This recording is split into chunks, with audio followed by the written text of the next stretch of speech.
Hi guys, it's Val from ValKayInk. Welcome back to my channel. Today we are going to go on quite a few parts. I have quite a bit to cover, but this is going to be a DVD haul, a lot of used, found on eBay, found in the junk bins, at various thrift stores kind of haul, and then also some Blu-rays that I've been meaning to get in for a while. So let's just start with some really fun DVDs first and see where we go from there. Okay. First up, obviously, I'm still continuing on my Leiji Matsumoto journey that I started last year. Of course, with recent news, it's a bit more somber to go on this little journey, but I am loving it. This, of course, is Queen Emeraldus, and I found this for quite a good price, actually. I don't know what they're like now, but a couple months ago, this was only, like $15. It was completely worth it to me. But this is the OVA of Queen Emeraldus. Here is what the disc looks like. Very pretty, very shiny. Wow, there's my ceiling light. Awesome. But as you can see, her face is here. I specifically went looking for this DVD online because, of course, I was doing my Emeraldus figure, and I really wanted to kind of steal that intro sequence. Not steal, but record it and kind of put it in there as a nod to this OVA. So I will put a link down to that garage kit that I just recently finished and put up.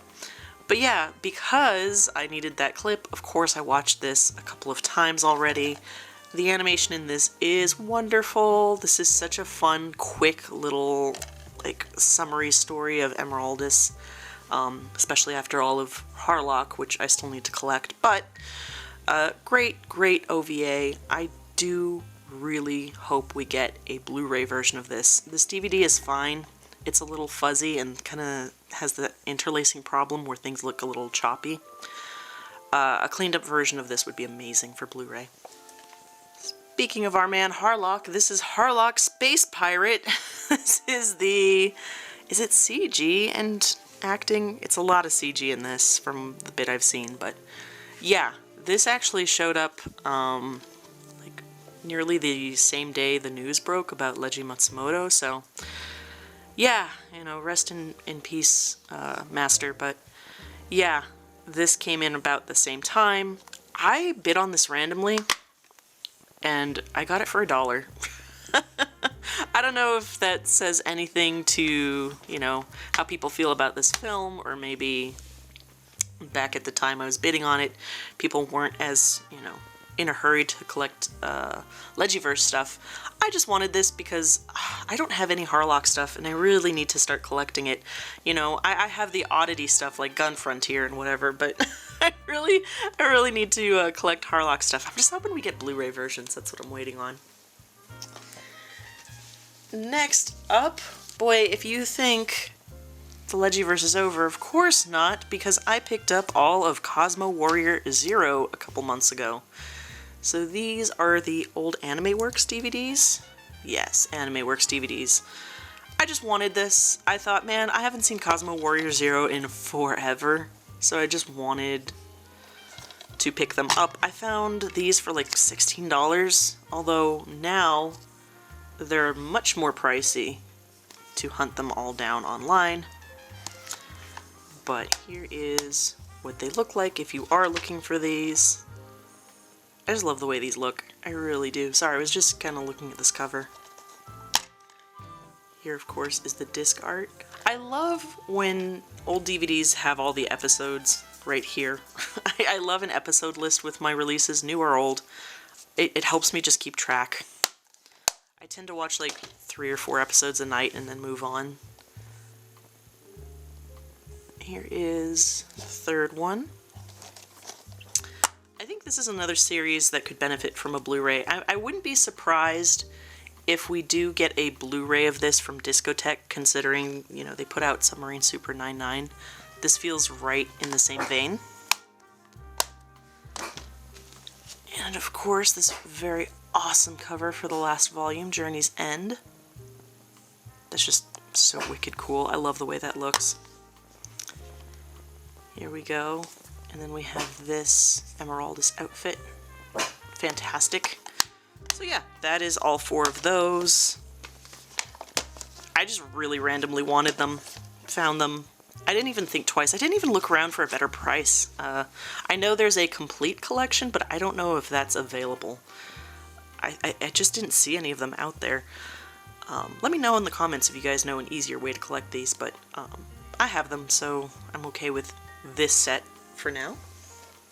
Since I mentioned it, one of the things I just finished watching recently is Submarine Super 99.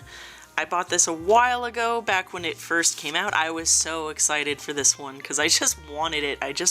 This was one of those titles that I knew Matsumoto had done early, I want to say late 60s, early 70s manga? I don't know, I'll double check my numbers on that. But yeah, it was just one of the ones I hadn't seen, so it was exciting to have something.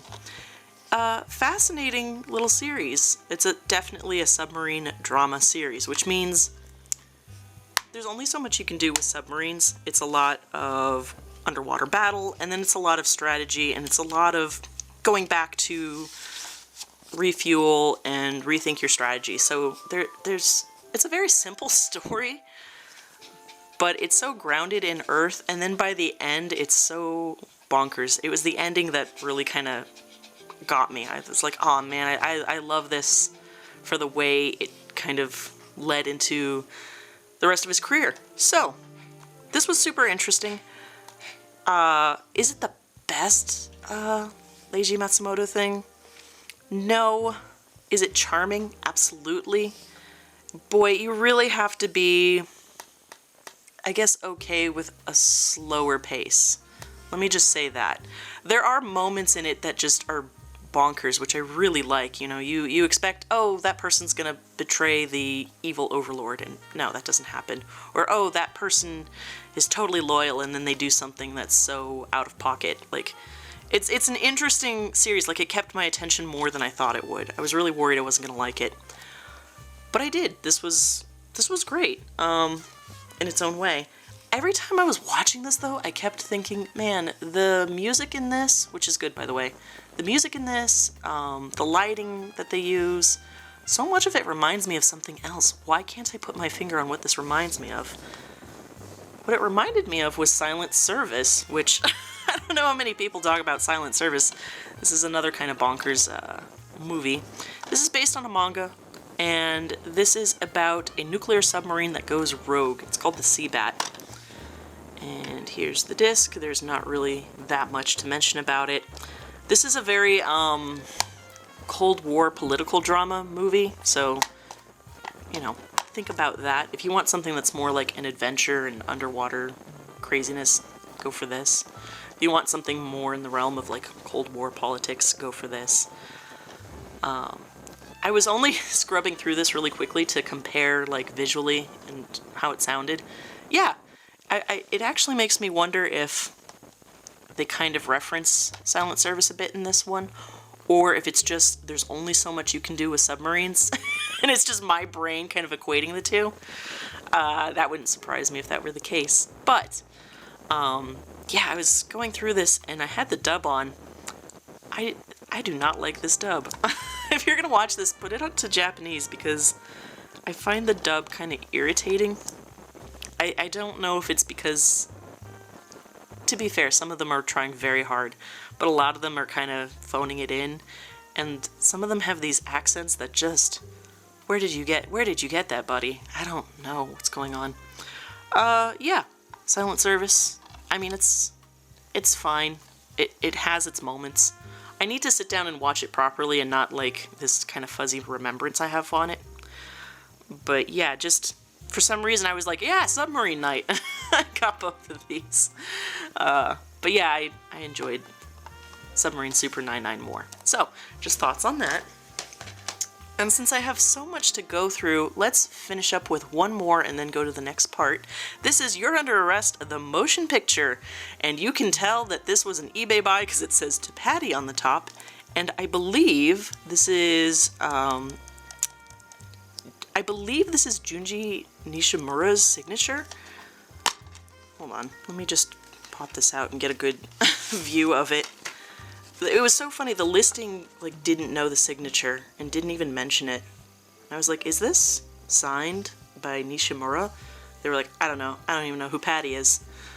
But yeah, that looks like it says Junji Nishimura. Again, I put this out there so someone can either correct me or confirm, but I think that's his signature, which is really cool. I mean, I just recently was watching more of some other stuff that he directed, so let me put that back in there. So just a nice little bonus that came with this. I just wanted this because You're Under Arrest is great. Here is the disc art. This is such a nice film to like grab popcorn. It's 90 minutes, just enjoy some police drama action. It's about a terrorist attack in the city. Here is the poster that comes with it. It's super cute. I really like this. I picked this up for really cheap as well. I was kind of surprised that I got it for that price, but I'm going to keep the poster with it because it looks good in here. I tend to do that with these releases. So yeah, that is pretty much everything out of this. I don't know if you guys were expecting that much, like, Leiji Matsumoto talk, but, you know, that's what's on my mind lately. Submarines and such. Where is everything? Here it is. Here's everything for this video, but don't worry, I'm gonna do another part. I'll see how many parts this will be. Yeah, if there's a chance that we get a Blu-ray of this, I would love it. Also, speaking of Matsumoto, what are your favorite Matsumoto titles? Obviously, I got the Galaxy Railways OVA last year, and Gun Frontier, and I love Galaxy Railways. I love Galaxy Express 39. Really enjoyed Submarine Super 99.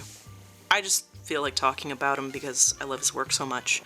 But that is everything for this one. I've been talking way too much. I gotta move on to the next batch of stuff, so let's do that. I will see you guys in the next video. As always, you guys rock, and I'll talk to you guys later. Bye!